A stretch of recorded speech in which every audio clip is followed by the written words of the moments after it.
ওনার সিদ্ধান্ত তারেক রহমান সাহেবের নিজের সিদ্ধান্ত। এটা উনি ওনার পরিবার, এটা আমাদের এটা নিয়ে বোধহয় খুব বেশি অতি আগ্রহ কিছু কিছু লোক প্রকাশ করছে, তো এটা দরকার নেই। এটা ওনার পরিবার, ওনার মা, ওনাদের মধ্যে ওনার মার প্রতি ভালোবাসা, ওনাদের পারিবারিক সিদ্ধান্ত, এগুলো একান্ত ওনাদের নিজে। সুতরাং এই বিষয়ে আলোচনা করে কোনো লাভ নেই। এটা ওনার কবে আসবেন, উনি ম্যাডাম অসুস্থ, সুতরাং সব মিলিয়ে ওনারা যেটা করবেন সেটা ওনাদের পারিবারিক সিদ্ধান্ত।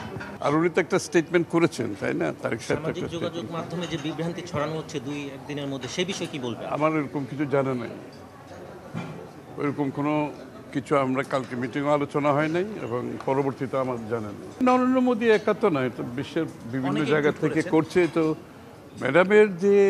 ম্যাডামের প্রতি যে মানুষের দেশের বাইরে মানুষের প্রতি ভালোবাসা, ওনার প্রতি যে সম্মান, যেটা উনি বাংলাদেশের রাজনীতিতে ওনার প্রতি যে দেশবাসী এবং বিশ্ববাসীর যে ভালোবাসা এবং সম্মান, এটারই প্রতিফলন যে উনি বাংলাদেশের জন্য কী করছেন, বাংলাদেশের জনগণের জন্য কী করছেন, গণতন্ত্রের জন্য কী করেছেন।